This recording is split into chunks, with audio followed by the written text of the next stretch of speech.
the day or two of time that it's going to take you to create that manual. And again, you're not the one creating it. My staff is creating it for you, right? Then they're going to have you, they're going to send it back to you and say, hey, is this your process as you understand it today, steps 1 through 100? And you're going to say, absolutely, this is what we do. And then, in a month, you say, hey, we had an industry change or we had a market change and steps 50 through 75 are going to change, but here's the addendum to that. Then our team goes through and they train. So if you want to add a staff member, then they'll be able to train to it. Now you're not having to spend your time training. Our people train. So it's a train the trainer concept, right? Mm-hmm. So once you impart your intellectual knowledge to us, and again, there's a little bit of a pain point in the first day or two of doing it, but once you've done it, then they know what you expect and what you need on a day-to-day basis. And now they're off to the races, right? In the Philippines, being a VA is a coveted job. These kids go to school to be VAs, and they go to school in the interest of, I think 85% of our staff is 2 to 4 year college educated. The remaining 15% has years of experience in the VA business, so that they are, again, this is something that it's a position that they want to have. It's a position that they want to grow with. And in a company like ours, there's vertical movement, right? There's the opportunity to go to a team lead and a supervisor and a manager and a director because of our size, right? So now we've created an upward path of mobility for those individuals, so they want to stay with us. The other part is, if our people, if they're out, they call in sick, or they, decide that they found another opportunity. Well, we have a bench staff that we're cross-training, right? And that bench staff is now going to take on your work, because when you contract with a VA, you're not only contracting for that one VA or that FTE, that full-time equivalency, but you're also trying to, whatever workflow that they can process in a day, if we agree that they can do 10 widgets a day, whatever those processes are, then every day those 10 widgets will be done. If that happens in your operation today, that work doesn't get done. Or if you have another individual, you're paying them overtime to get that done. Sure. Right? So again, now you've alleviated those costs, because those costs won't be borne by you, they're borne by us, right? And the work is being done and allowing you and your team to do other things and become more profitable. So we're Rudy here, Casanova, talking about VAs. We have fun people jumping in here, talking about VAs to help your business along. I've worked with some VAs, worked with some coders, right? Some a little higher level people. And what I want to make sure people understand is that when I first got into it, I felt bad hiring these people for such, low paid things. They do a lot. And when I finally got one ask, I worked with them for about 8 months. And he says, what do you guys like? Should I be feeling bad? And he says, can I be honest with you? I said, sure. He goes, some of the people here are making $5 a day. So when I'm like, whoa, like the low rate people are making almost nothing. So making $5 an hour to a lower wage person is astronomical.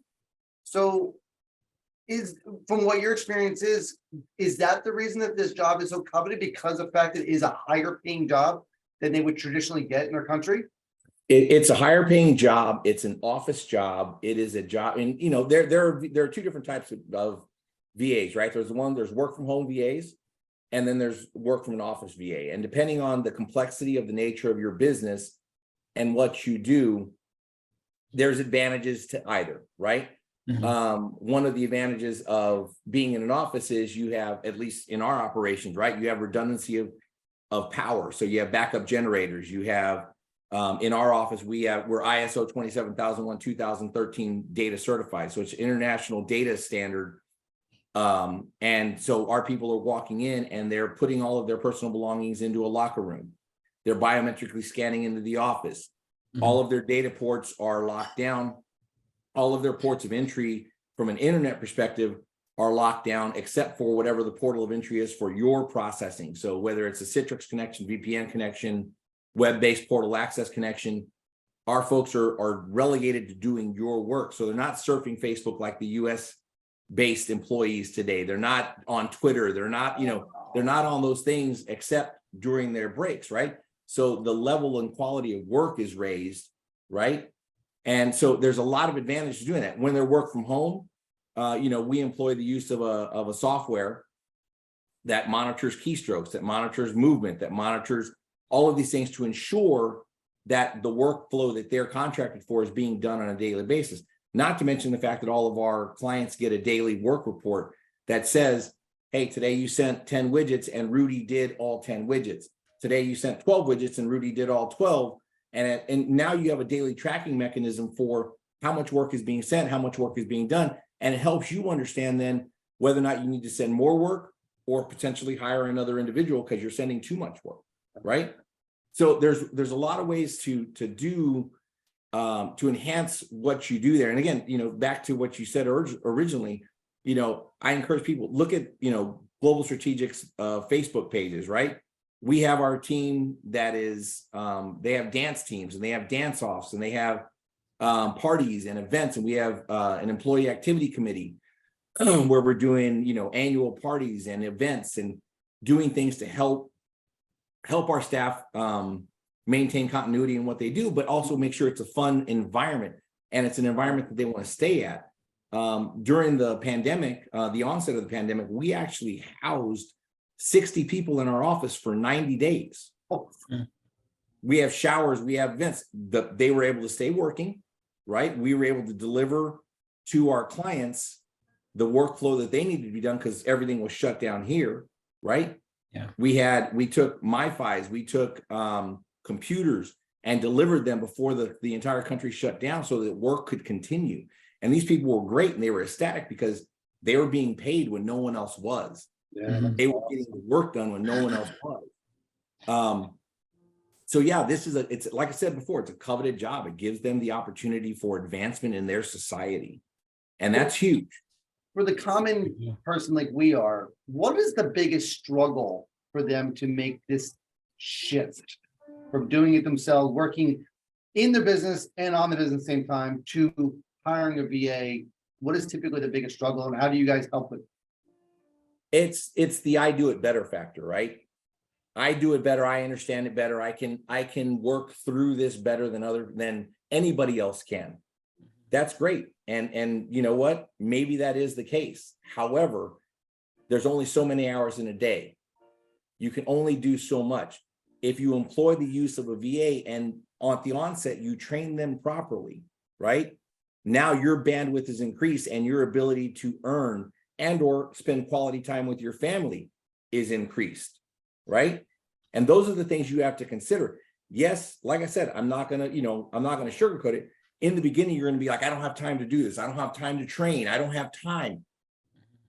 Give me a couple days of training and I will give you all that time back tenfold, right? I'll make this a better operation for you. I'll make you more profitable. I'll make you have more time with your family.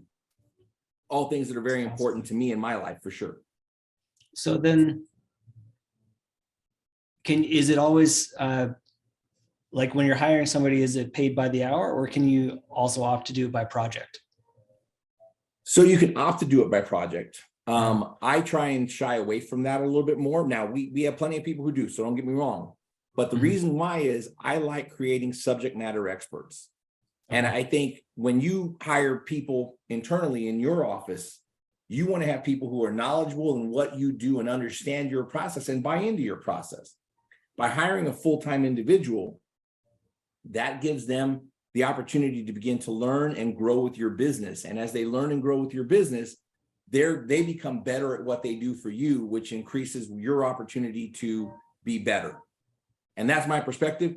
And again, but if you want to, if there's a short-term project, you've got a big NPL tape that came in and you need analyzation of that NPL tape, sure, my guys can jump on it and they can go ahead and do that for you, given the right set of parameters, right? Sure. Given the right training, they can analyze that for you and get that over to you. And then it's done, and we move on to the next deal.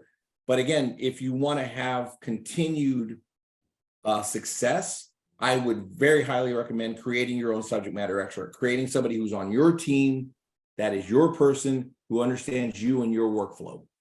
Okay. Yeah, because I'm thinking like, I'm analyzing tapes on a regular basis, but not every day.